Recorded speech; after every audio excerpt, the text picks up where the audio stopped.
विनीशा jewellers के showroom में गीता अपने ड्राइवर के साथ एंटर करती है। नमस्ते मैम, हमारे रेगुलर कस्टमर के लिए आज सोने पर 10% की छूट है। चलो अच्छी बात है। बिहारी लाल जी अपनी बीवी के नाम के शोरूम में सभी की बीवियों की ख्वाहिशें पूरी कर रहे हैं। गीता अंदर जाती है और अपना पर्स अपने ड्राइवर को हैंड ओवर करने के बाद खुद ज्वेलरी के डिजाइन देखने में बिजी हो जाती है। तो गीता जी आप बताइए यार, ये थी तो एक बार फोन घुमा दिया होता। कुछ एक्सक्लूसिव पीसेस बस आने ही वाले थे, शाम तक सीधा आपके घर पर भिजवा देता मैं। आपके जैसे ग्राहकों के लिए कभी भी विनीशा ज्वेलर्स में किसी फैसिलिटी की कमी नहीं होने देगा बिहारी।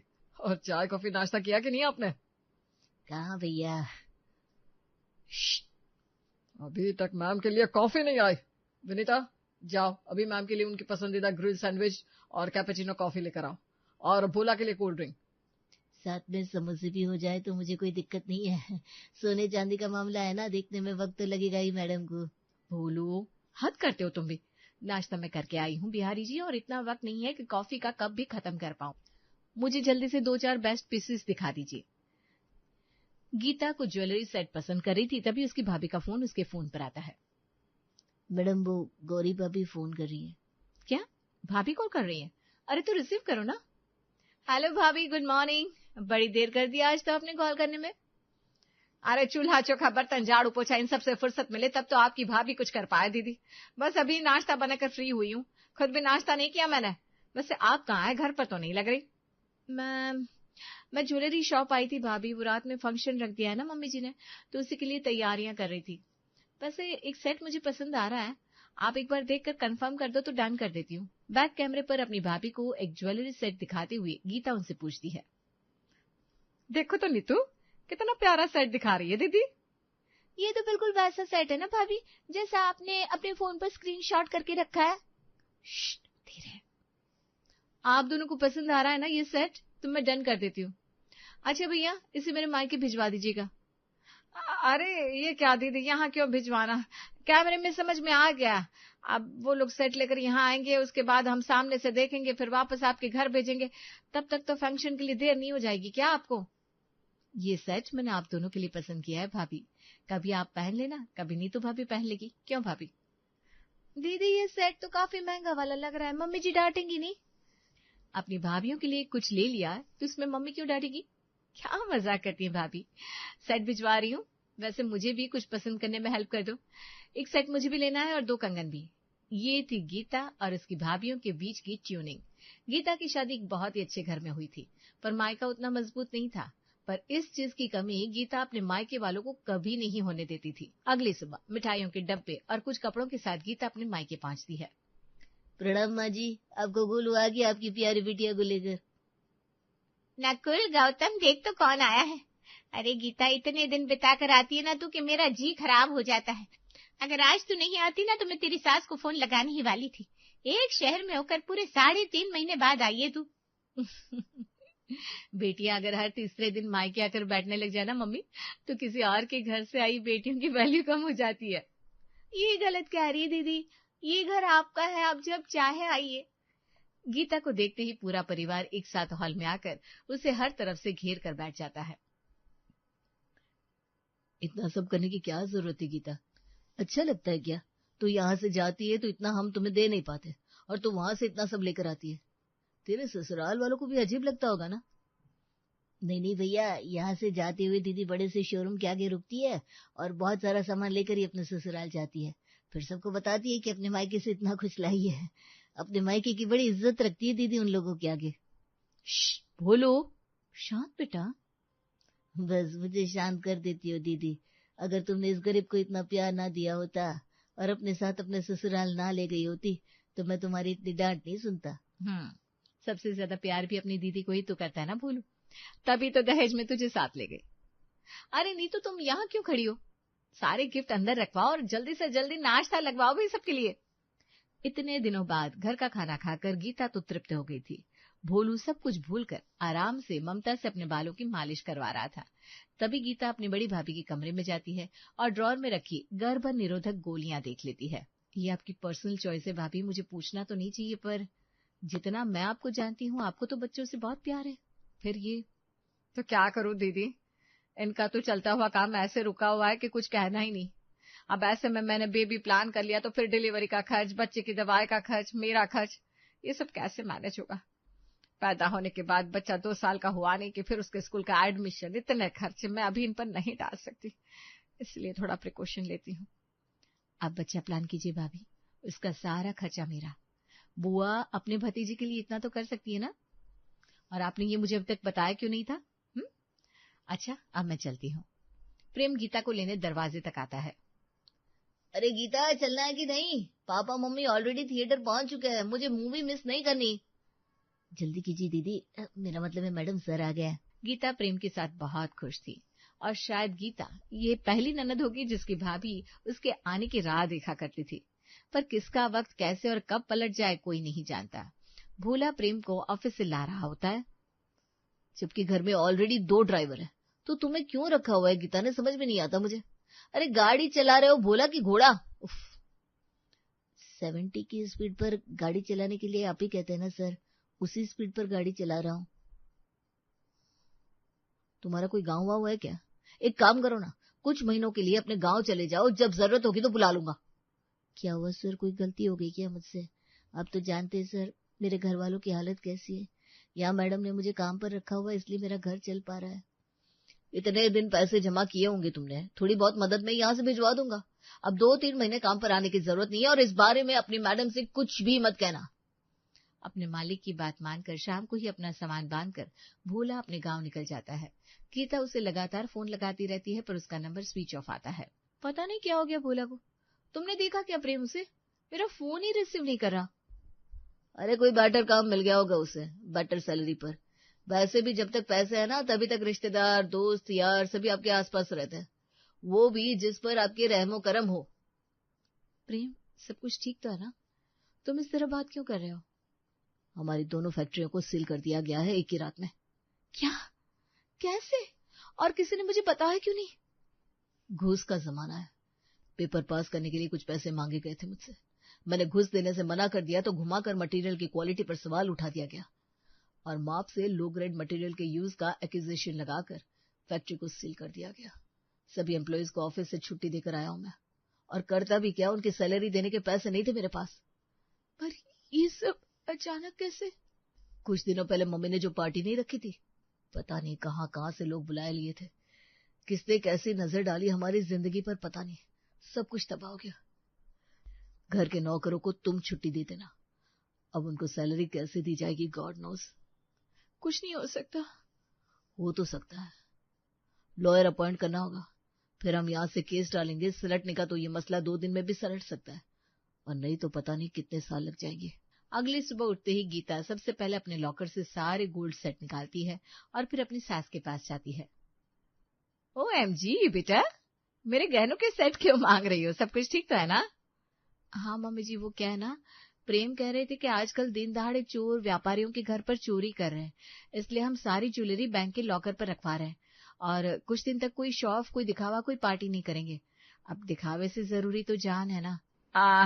एक डायमंड सेट भी घर पर ना रखूं? कुछ दिन की बात है मम्मी जी, और घर के अंदर की खोज खबर बाहर वालों को अक्सर नौकरी तो देते हैं, इसलिए सभी नौकरों को छुट्टी दे दी है मैंने। जिस रसोई में 10 तरह के पकवान नौकर बनाते थे, वहां आज सुबह गीता सभी के लिए आलू के पराठे बनाकर लाती है। ये हुआ असली नाश्ता। ये ग्रिल सैंडविच, दिखावे के 2 फ्रेंच फ्राइज, फ्रूट चाट, उन सब में वो बात कहाँ जो इन पराठों में है। क्यों मम्मा, तुम्हारे मैनेजर का फोन आया था? वो फैक्ट्री इस बारे में हम बाद में बात करते हैं ना पापा। मम्मी को बीपी की प्रॉब्लम है, तो खाने के वक्त अगर बात करेंगे तो हो सकता है वो चिढ़ जाए, है ना मम्मा? Table manners. अच्छा बेटा, मैं समझ गया। वैसे ये आलू के पराठे हेल्थ के लिए बड़े अच्छे होता है शीला जी। अपनी सारी ज्वेलरी और कैश लाकर गीता प्रेम को देती है। I was wrong. जब पैसे साथ छोड़ते हैं तब हम सफर साथ रहता है। मुझे तो तुम्हारे साथ ही रहना था प्रेम। वैसे तुम्हारे फोन पर सुबह से 5 बार भाभी का फोन आ गया है। आज तुम्हें किचन से फुर्सत नहीं थी कि तुम फोन देख पाओ। नीतू भाभी और गौतम की एनिवर्सरी है ना आज। ओ माय गॉड, मेरे दिमाग से स्लीप हो गया। भाभी को कॉल करके विश कर देती हूँ। कॉल मत करो, एक बार जाकर मिल लाओ ना, उन्हें अच्छा लगेगा। आज गीता एक सोन पापड़ी का डब्बा लेकर अपने मायके पहुंचती है। अरे दीदी, आप बड़े अच्छे दिन बाद आई है तो बेटा, आज तेरी भाभीयों ने चाउमीन मंचूरियन बनाया है, तेरा फेवरेट। हमारा भोला कहाँ है दीदी? और फिर से गिफ्ट लेकर आ गई होंगी आप, गाड़ी में रखा होगा ना, अभी लेकर आती हूँ। नहीं भाभी, इस बार आपकी ननद के पास गिफ्ट के नाम पर ये सोन पापड़ी और आपकी ननद खुद है। मैं एनिवर्सरी की बधाई देने आई थी नीतू भाभी और गौतम भाई को। मेरी एनिवर्सरी पर ही मजाक करना शुरू कर दिया आपने। चलिए कोई बात नहीं, आप जल्दी से खाने पर बैठ जाइए। खाने के टेबल पर पूरा परिवार एक साथ बैठता है। गौरी केक लेकर आती है जिसे नीतू और गौतम कट करते हैं और फिर सभी चाउमीन मंचूरियन का मजा लूटने लगते हैं। तो ये सब हुआ मम्मी। किसी ने सच कहा है, जैसे ही पैसे हाथ से जाते हैं सभी रिश्ते नाते दूर हो जाते हैं। भोला को भी कहीं अच्छा काम मिल गया होगा तो वो भी चला गया। स्टेशन से लेकर आई थी ना भोला को तुम, जब वो 14 साल का था। मायके से लेकर ससुराल तक हमेशा अपने करीब रखा तुमने उसे, और कुछ पैसों के कारण वो कहीं और चला गया। हे भगवान, क्या हो गया इस दुनिया को। सभी गीता की हिम्मत बंधवा रहे थे कि गौरी खाने के टेबल से उठकर अपने कमरे में चली जाती है। सब समझती हूँ मैं ये सब क्यों हो रहा है। बोलने बोलने में मेरे बच्चे के खर्च उठाने के बारे में दीदी ने बोल दिया। अब घर जाते ही जीजू ने मना कर दिया होगा, सो 10 बहाने बना रही है। अरे तुम क्यों फिक्र करती हो गौरी, ससुराल ससुराल होता है, घूम फिर कर उसका मन इधर ही आएगा, तुम फिक्र मत करो। आज बस गीता ने अपनी स्थिति सभी को बताई थी और आज ही उसे अपने मायके के लोगों में फर्क दिखना शुरू हो गया था। जहां उसके मायके वाले उसे देखते ही उसके आगे पीछे घूमना शुरू कर देते थे, वहां आज सभी अपने अपने काम कर रहे थे। गीता के पास ममता के सिवा कोई नहीं था। चलती हूँ मम्मी, लगता है गलत वक्त पर आ गई। वैसे भी आज एनिवर्सरी है, भैया भाभी को साथ में वक्त मिलना चाहिए। मैं निकलती हूँ। ठीक है भाभी, मैं चलती हूँ, आप लोग काम निपटा लीजिए। हाँ दीदी, आपको भी कई काम होंगे ना, आराम से आइए। हाँ, वैसे तो भाभी कभी डायरेक्ट जाने को नहीं बोलती, पर आज जाने को बोल रही है। शायद मैं कुछ ज्यादा ही सोच रही हूँ। भाभी वो हमारे जो भी जेवर थे ना, वो सारे प्रेम को दे दिए। उन गहनों को बेचकर जो कैश उठेगा उन पैसों से वो लॉयर हायर करेंगे और बाकी प्रोसीजर में उन पैसों का इस्तेमाल करेंगे। तो आखिरी बार मैंने जो एक सेट दिलाया था आपको, उसका पेमेंट ना ज्वेलर के पास बाकी था। अभी पैसे नहीं है हमारे पास, तो क्या आप वो सेट वापस कर सकती हैं? जैसे सब कुछ ठीक होगा मैं आपको उससे भी भारी सेट दिला दूंगी। पहले सुना था मैंने कि ननदे भाभियों के गहने उतरवा लेती है, पर आज तो देख भी लिया। आपको गहने ही चाहिए थे तो आप डायरेक्ट बोल देती दीदी, इतना सब ड्रामा करने की क्या जरूरत थी। पर वो गहने हमारे पास है कहाँ नीतू, तुम भूल गई क्या? तुमने उसे अपनी भाभी को दिया है और तुम्हारा मायका तो यहाँ से 36 घंटे दूर है। अरे हाँ दीदी, मैं तो भूल ही गई थी। मैं मंगवाती हूँ अपने मायके से, फिर भिजवा दूंगी। ठीक है ना दीदी? मेरे मायके वाले कोई चोर नहीं है जो उसे खा जाएंगी। पर वैसे मुझे बुरा नहीं लगा कि आपने गहने मांगे। फिक्र तो तब होगी जब आप अपनी दी हुई साड़ियां मांग लेगी। अगर ऐसा है तो अभी बता दीजिए, मैंने किसी को पहनने दी हो तो मैं पहले से मंगवा लूं। और ये ताना देकर नीतू गुस्से में अपने कमरे में चली जाती है। गीता वापस अपने ससुराल लौट आती है, जहां वो देखती है कि उसकी सास तैयार होकर कहीं निकल रही है। क्या वो मम्मी जी, आप ये इतनी हड़बड़ी में कहाँ जा रही है?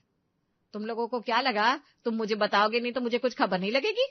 हाँ, न्यूज चैनल पर दिखा रहे बेटा कि हमारी फैक्ट्रियां सील हो गई है। मैंने लॉ की पढ़ाई की हुई है। बीपी की प्रॉब्लम हुई तो क्या हो, अपने घर के मसले नहीं देख सकती क्या? मैं ऑफिस जा रही हूँ और अभी कुछ दिनों के लिए मेरा डेरा ऑफिस में ही रहेगा। तुम पीछे से यहाँ देख लेना। प्रेम की फैक्ट्री की प्रॉब्लम को सुलझाने के लिए पूरा घर अब अक्सर बाहर ही रहता। गीता अपने बड़े से मकान में बिल्कुल अकेली हो गई थी। पहले तो दिन में 10 बार वीडियो कॉल करती थी भाभियां, पर अब तो किसी का फोन ही नहीं आता। पता नहीं कहाँ बिजी हो गई सब। मैं ही सामने से फोन कर लेती हूँ। गीता गौरी को फोन मिलाती है और तीसरे कॉल पर गौरी फोन रिसीव करती है। और पिज्जा पार्टी हो रही होगी ना आपकी तो दीदी? अरे नहीं, आपको तो ग्रिल सैंडविच पसंद है। कहाँ भाभी, यहाँ तो ऐसा माहौल है कि मन ही नहीं करता कुछ करूं, कुछ बनाऊं, कुछ खाऊं। किसके लिए? ओहो, इसीलिए ना मैं आपको फोन नहीं कर रही थी दीदी। अब आपकी बातों में खुशहाली दिखती नहीं, जब देखो आप किसी न किसी बात पर रोती रहती हैं। अरे हम समझ गए कि दीवाला पीट गया है जीजा जी का, उसका यह मतलब तो नहीं कि हर वक्त रोया जाए। अब आपके भाई भी कितना कमाते हैं, ऊपर से बच्चा प्लान करने के लिए सामने से आपने बोल दिया था, अब आपने हाथ खड़े कर दिए। देखा जाए तो मुसीबत में तो मैं हूं, पर आपकी तरह अगर हर वक्त रोने लगूंगी तो घर पर मातम नहीं छा जाएगा। आपकी तबीयत तो ठीक है भाभी, आप ये क्या बोल रही हैं? अभी तक तो ठीक है दीदी, पर लगता है आपको मेरी अच्छी तबीयत राज नहीं आ रही। गीता अपनी भाभी की इस लहजे से बिल्कुल हैरान थी।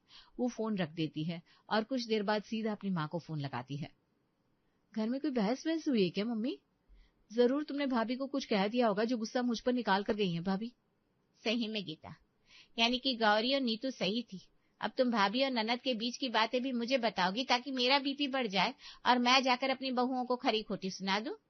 अरे भाई, मेरे काम तो वही आएंगी ना। तुम्हारा क्या है, 4 दिन 4 मिठाई लेकर आ गई और फिर गायब। ये क्या तरीका मम्मी, आप इस तरह से क्यों बात कर रही है मुझसे? हाँ, नहीं तो कैसे बात करूं? हर बार तू इतनी सेखी बघार कर चली जाती है, करती धरती कुछ है नहीं। अपने भाइयों को इतने तेल मसाले के खाने की आदत डाल दी है तूने कि अब हर संडे संडे ये ढूंढते रहते हैं रेस्टोरेंट का खाना।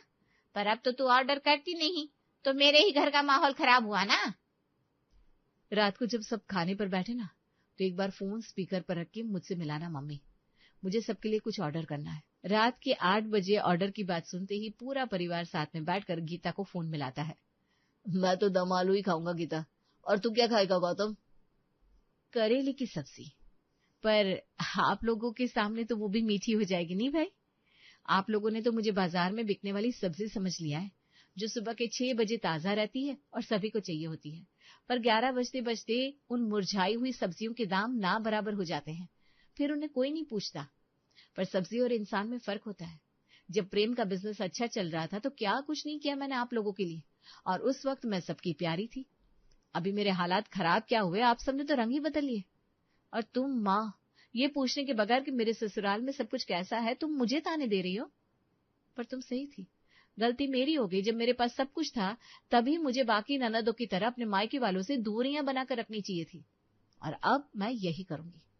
फोन आया था प्रेम का, केस वापस ले लिया गया है और कल से फैक्ट्री वापस खुल रही है। पर गीता के दिल का दरवाजा आप सभी के लिए हमेशा के लिए बंद हो गया। ये कहकर गीता फोन रख देती है।